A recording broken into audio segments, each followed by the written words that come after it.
Hello my dear students, I welcome you all for my channel Science with Elil. இன்னைக்கு நம்ம பார்க்க போகிறது galvanic cell notation.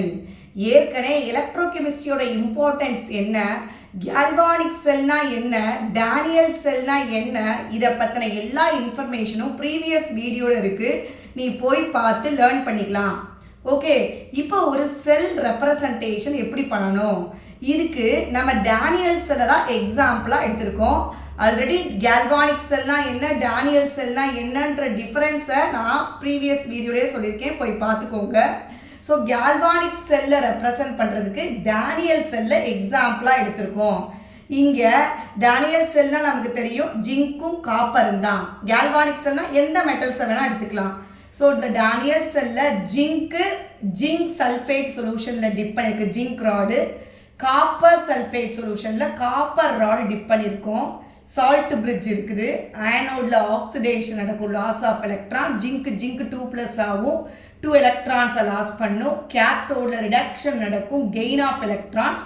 Copper 2+ 2 எலக்ட்ரானை வாங்கி காப்பராக மாறும்.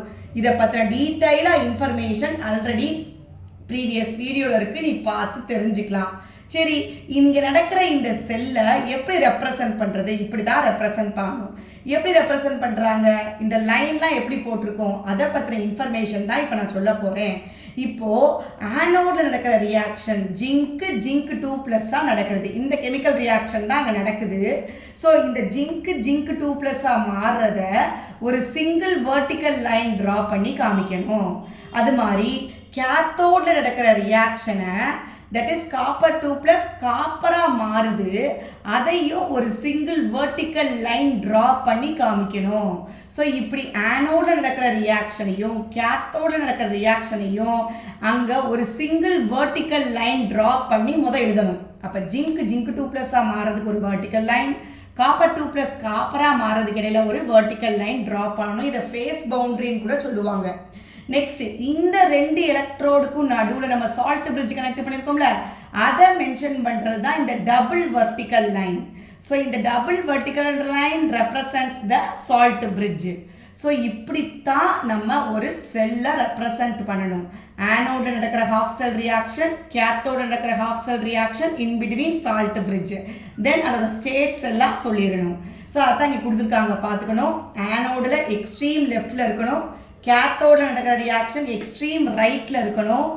Anode half cell left, cathode half cell extreme right, in between salt bridge இருக்கணும் double vertical லைனில். இது சிங்கிள் வெர்டிக்கல் லைன், இது salt bridge is a double vertical line. Then இங்கே பொட்டன்ஷியல் டிஃப்ரென்ஸ் கரண்ட் வரும், அந்த கரண்ட்டை சொல்கிறதுக்கு தான் இந்த E0 value, EMF.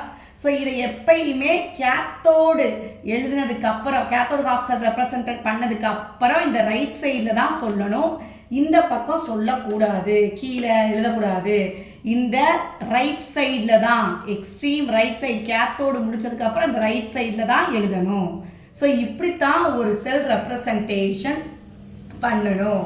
Okay, so இதை பார்த்து தெரிஞ்சுக்கோ. மற்ற செல்லுக்கும் எப்படி ரெப்ரசன்டேஷன் பண்ணணுன்றது இது ஒரு எக்ஸாம்பிள் தான். நீ எல்லாத்தையும் இதுபடியே ஈஸியாக ரெப்ரசன்டேஷன் பண்ணிடலாம். இது ரிப்பீட்டட் கொஸ்டின். தேங்க்யூ. லைக் பண்ணுங்கள், கமெண்ட் பண்ணுங்கள், ஷேர் பண்ணுங்கள், சப்ஸ்கிரைப் பண்ணுங்கள்.